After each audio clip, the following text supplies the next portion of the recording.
안녕하십니까. 8월 16일 수요일 JTB 아침 뉴스입니다. 전북은 밤사이 장수 14, 익산 12, 전주 2mm의 비가 내렸습니다.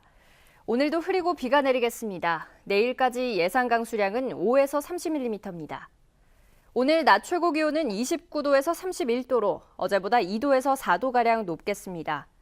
전주기상제는 금요일 오전에 겠다가 오후 들어 한 차례 소나기를 뿌리겠고 토요일부터 다음 주 월요일까지 계속 비가 이어질 것으로 내다봤습니다. 경기도 달걀에서 기준치를 초과한 살충제가 검출된 데 이어 순창에서도 살충제가 나왔습니다. 순창의 달걀은 기준치 이내이지만 파장이 커질 것으로 보입니다. 대형마트의 달걀 판매가 중단되고 농가의 출하는 중지됐습니다. 김철 기자입니다. 순창 모 농장의 달걀에서 살충제 성분인 비펜트린이 검출됐습니다. 순창의 경우 허용 기준치 이하지만 경기도 남양주와 광주에 이어 세 번째로 살충제 성분이 나왔습니다. 비펜트린은 여름철에 많은 닭의 이나 진드기를 제거하기 위해 사용됩니다. 경기도에서 기준치를 초과해 검출된 피프로닐은 개나 고양이의 벼룩과 진드기를 없애는 데 쓰이는 살충제 성분으로 달걀은 사용이 금지돼 있습니다. 다량으로 섭취할 경우 간과 신장 등에 손상을 줄 수 있습니다. 전라북도는 86군데 모든 농가의 달걀을 전수조사하고 있습니다. 조사 결과 합격 판정을 받은 32개 농가의 달걀은 유통을 허용했고 나머지 54개 농장 달걀은 사흘 안에 조사를 마치기로 했습니다. 도내에서 산란계를 사육하는 모든 농가를 대상으로 최대한 빠른 시간 내에 전수검사를 실시해서 합격한 농장에 계란만 출하를 허용할 방침입니다. 대형마트에서는 달걀이 사라졌습니다. 경기도 농장의 달걀에서 살충제가 검출되자 판매가 중단된 겁니다. 소비자들은 먹거리 안전에 의심이 가고 사태가 진정되더라도 가격이 오르진 않을까 걱정입니다. 애기가 많이 먹는데 애기 못 먹이면은 그게 또 대체할 만한 게 당장은 없잖아요. 가장 큰 거는 계란값이 오를까 봐 걱정이죠. 지금도 많이 올랐는데. 전북은 지난해 11월부터 올해 7월까지 이어진 AI 사태로 농가가 710억 원의 손실을 입고 소비자들이 비싼 달걀을 사 먹어야 했습니다. 이번 달걀 살충제 파문으로 축산 농가와 소비자들이 큰 피해를 볼 것으로 우려됩니다. JTB 뉴스 김철우입니다. 어제는 72주년을 맞는 광복절이었습니다. 익산역 광장에서 평화의 소녀상이 세워졌는데 시민들은 일본의 진심 어린 사과를 촉구하며 진정한 광복을 기원했습니다. 나금동 기자가 보도합니다. 네, 드디어 한복을 입은 어린 소녀가 입을 다문 채 먼 곳을 바라보고 있습니다. 오른발로는 우리 민족의 수치인 한일 일본군 위안부 협상안을 밟고 있습니다. 조금 더 적극적인 행동으로 나아가자는 그런 의지의 표현으로 소녀상이 서게 되었는데 소녀상의 오른쪽 발바닥에는 1228 한일 합의문이 파기되어 상태에서 있습니다. 익산 평화의 소녀상은 전북에 5번째로 건립됐습니다. 전주와 군산 그리고 남원과 정읍에 이어 평화의 소녀상이 5번째로 세워진 겁니다. 일제강점기 1912년에 세워진 익산역은 호남의 관문이자 일제수탈의 현장으로 민족의 아픔을 함께한 역사적 장소입니다. 익산역은 물자를 수탈해간 일제시대에 만들어진 오래된 역입니다. 그리고 청소년들은 군대 전쟁터로 끌려가고 소녀들은 원인도 모르고 끌려간 그런 장소이어서 역사가 이 아픈 고난의 역사가 있는 그런 장소입니다. 익산 평화의 소녀상은 익산 시민 2,500여 명의 자발적인 성금 9,600여만 원을 모아 건립했습니다. 저희 학생들도 자발적으로 기부를 했다는 점이 의미가 있고 앞으로 이런 일이 다시는 반복되지 않았으면 좋겠고 사람들의 인식에서도 잊혀지지 않았으면.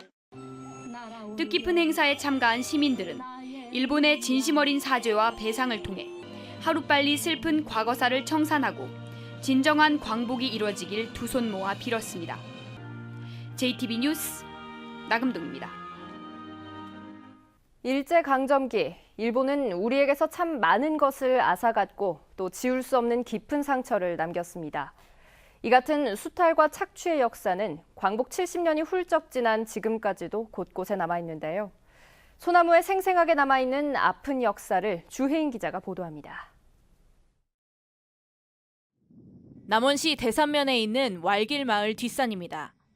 한눈에 보기에도 오랫동안 세월의 풍상에 시달린 소나무마다 V자 모양의 깊은 상처가 선명합니다. 썩은 부분을 잘라내 밑동만 남은 소나무도 눈에 띕니다. 일본의 수탈과 강압이 극에 달했던 일제강점기 말, 송진을 채취하면서 남긴 상처입니다. 침략전쟁에 몰두했던 일제가 항공기 연료로 쓰이는 송탄유를 만들기 위해 송진 한 방울까지 낱낱이 빼앗아간 겁니다. 우리 인간으로 해서는 참 빛이 모자랄 상처잖아요. 이 나무로 인해서는 나무는 말을 못하기 때문에 그 생명체이기 때문에 보다시피 견디다 보다 다 죽고 있어요. 국립산림과학원 조사 결과 전국에서 이 같은 흔적이 남아있는 소나무는 모두 121그루. 특히 전북 남원과 충북 제천에서는 상처의 크기가 무려 1.2m나 되는 소나무도 확인됐습니다.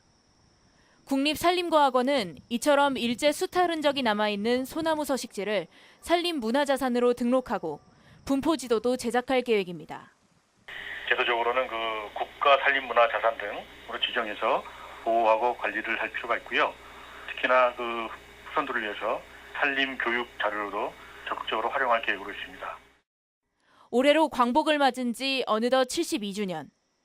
뒷산의 소나무는 말이 없지만 나무 위의 상처는 치욕의 역사를 결코 잊지 말라고 후손들에게 웅변하고 있습니다.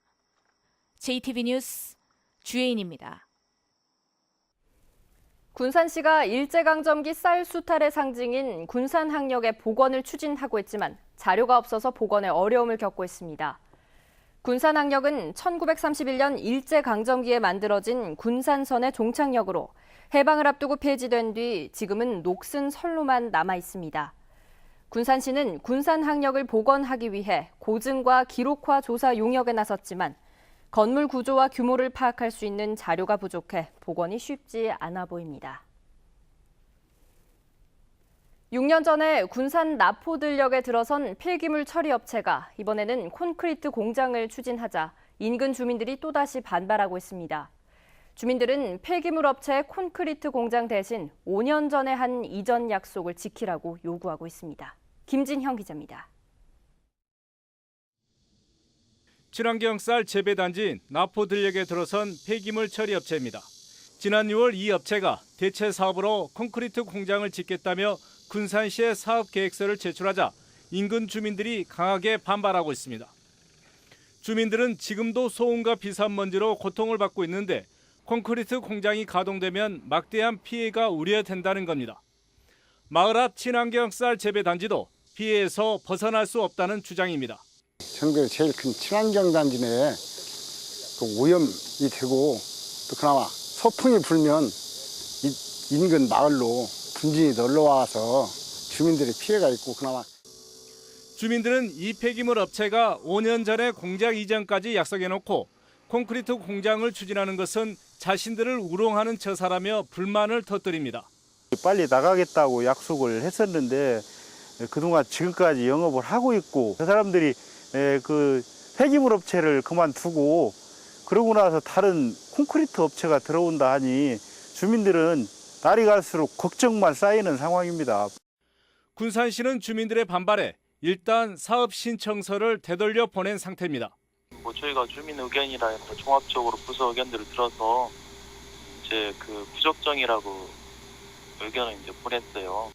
철새의 낙원이자 전국 최대 친환경쌀 재배단지인 나포들역에 콘크리트 공장이 추진되면서 긴장감이 감돌고 있습니다. JTB 뉴스 김진영입니다.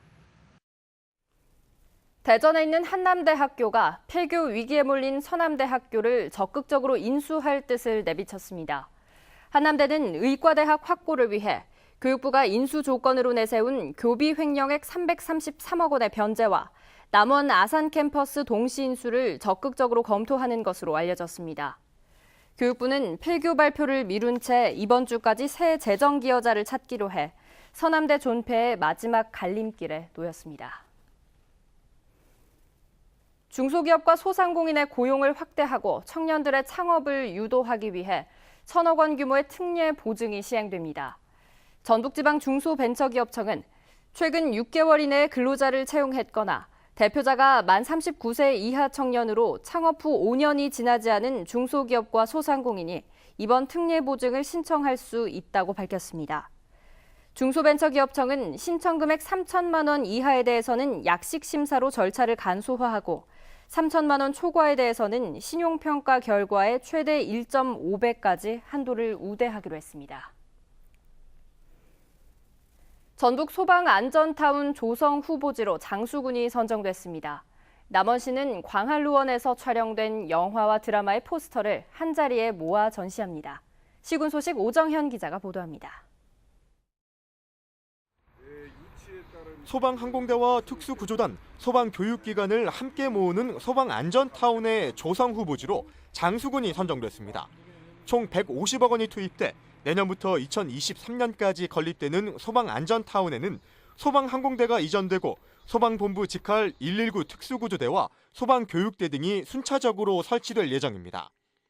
사업 추진에 따른 각종 절차를 전라북도와 협의를 해서 내실 있는 시설이 될 수 있도록 최선을 다하겠습니다. 남원 광활루원에서 촬영한 영화와 드라마의 포스터가 이번 달 말까지 광활루원 춘향관에 전시됩니다. 지난 1968년 개봉한 김수용 감독의 영화 춘향부터 지난해 인기를 모은 드라마 구름이 그린 달빛 등 모두 13점의 포스터가 내걸립니다. 지금까지 촬영되었던 모든 영화와 드라마의 포스터를 한 곳에 모아 관람하실 수 있는 기회를 마련하였습니다. 이번을 계기로 저희 광활루를 더 많이 찾아주시고 사랑해 주시기를. 태권도원배 전국 태권도 대회가 오는 금요일까지 무주 태권도원과 무주 국민체육센터에서 열립니다.